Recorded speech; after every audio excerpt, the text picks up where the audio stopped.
वो में से था जो सबसे पहले इस तहरीक की इब्तिदा में इससे वाबस्ता हुआ। मेरे दोस्तों, जो बात सबसे ज्यादा समझने की है वो ये कि कांग्रेस की तरफ से वाईएसआर की जिंदगी में एक साजिश की गई और वो यह थी कि मुसलमान तेलंगाना के खिलाफ है। इस साजिश के तहत उन्होंने यहाँ से 3-4 लोगों को दिल्ली भी भेजा। उसके बाद कांग्रेस के कई आलेकार अपने आप को नाम नहाद मुसलमान कायद बताते हुए फिर दिल्ली गए और ये वादे किया कि मुसलमान तेलंगाना के खिलाफ है। सबसे पहली बात मैं जो आप हजरात को बताना चाहता हूँ वो ये है कि तेलंगाना का मसला हिंदू मुसलमान मसला नहीं है। ये मसला एक तेलंगाना जो हमारा हक है, जो पहले हैदराबाद स्टेट का जूस था, जो कल्चरल तहजीबी हिसाब से बिल्कुल जुदा था और जिसके बारे में खुद पंडित नेहरू की ख्वाहिश थी कि यह हिस्सा अलग रहे। जस्टिस फजले अली ने भी अपनी रिपोर्ट में कहा था कि इस हिस्से को अलग रखा जाए।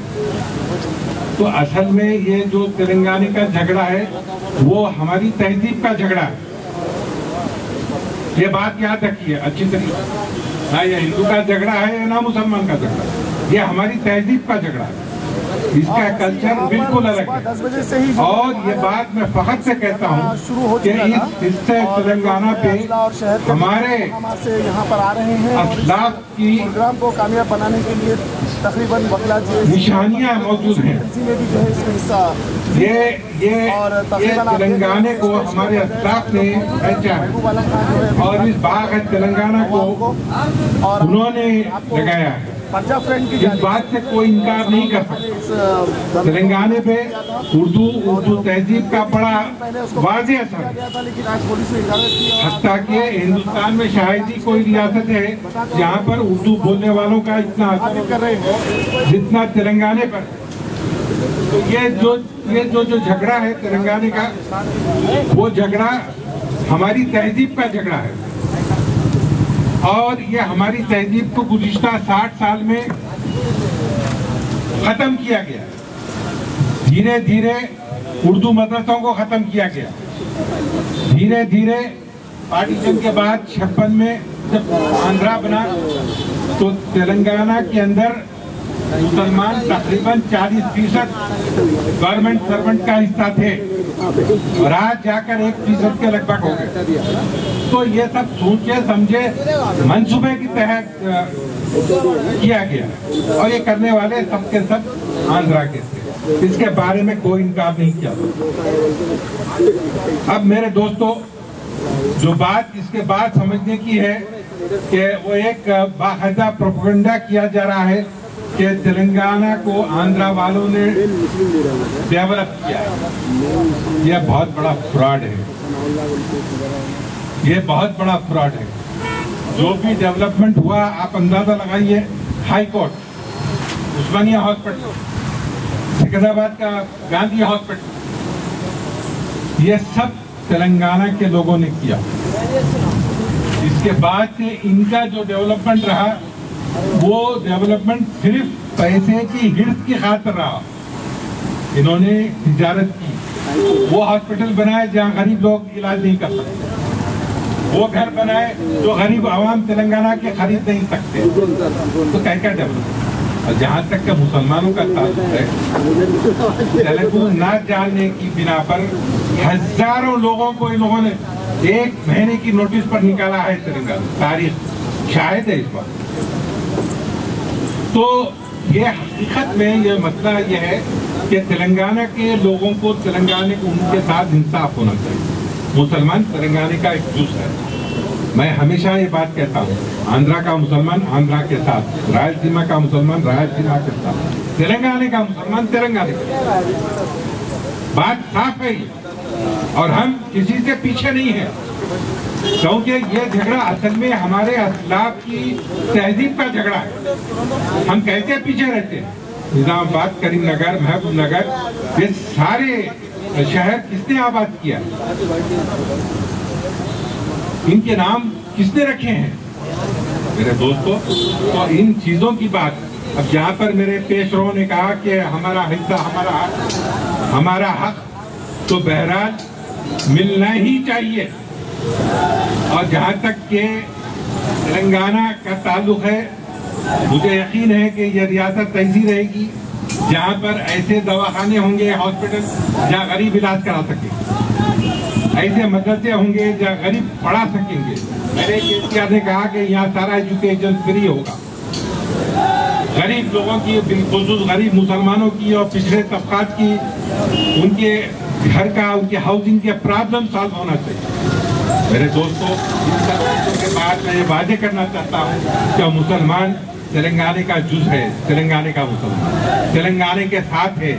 और ये धोखा है, ये एक प्रोपेगेंडा था कांग्रेस की तरफ से, बिलखुसूस वाईएसआर की तरफ से, कि तेलंगाना का मुसलमान तेलंगाना के खिलाफ है।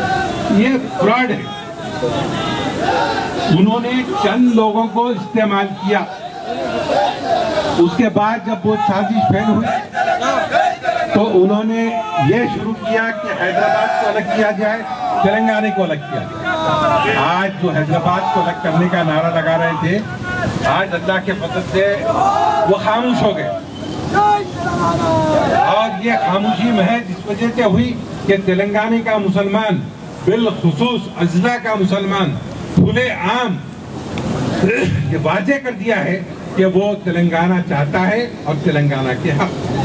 इंशाल्लाह हम पीछे नहीं रहेंगे, हमारे हिंदू भाइयों के साथ साथ रहेंगे।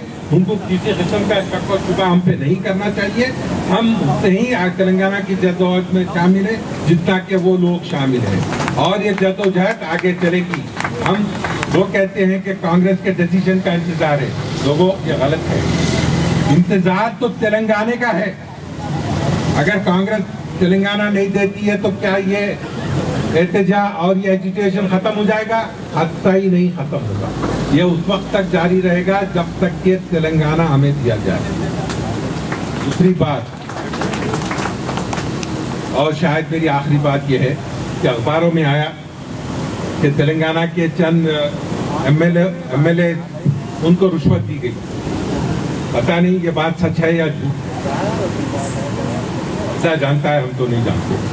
लेकिन अगर ये बात सच है तो इससे ज्यादा जलील बात हो नहीं सकती, इससे ज्यादा गिरी हुई बात हो नहीं सकती। और वो लोग, बिलखुसूस कांग्रेस के एमएलए जो अभी तक रिजाइन नहीं करे हैं और पूरी तरीके से इस एजिटेशन में शामिल नहीं हैं, वो याद रखें अच्छी तरीके से कि 2014 सिर्फ 1.5-2 साल की बात, उसके बाद क्या होगा? एक चीज।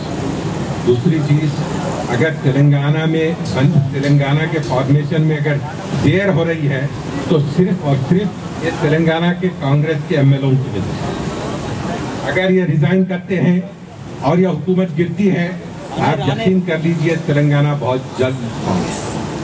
तो हम इन हमारे भाइयों से हम गुजारिश करते हैं, हमारी आवाज उन तक पहुंचे, बिलखुसूस ये टेलीविजन मीडिया और न्यूज मीडिया के जरिए, कि तेलंगाना के जो एमएलए हैं मुसलमान चाहते हैं कि ये एमएलए रिजाइन कर इस हुकूमत को गिरा। और ये मुसलमानों का नहीं बल्कि तेलंगाना की सारी आवाम का मुत्तफिका फैसला है।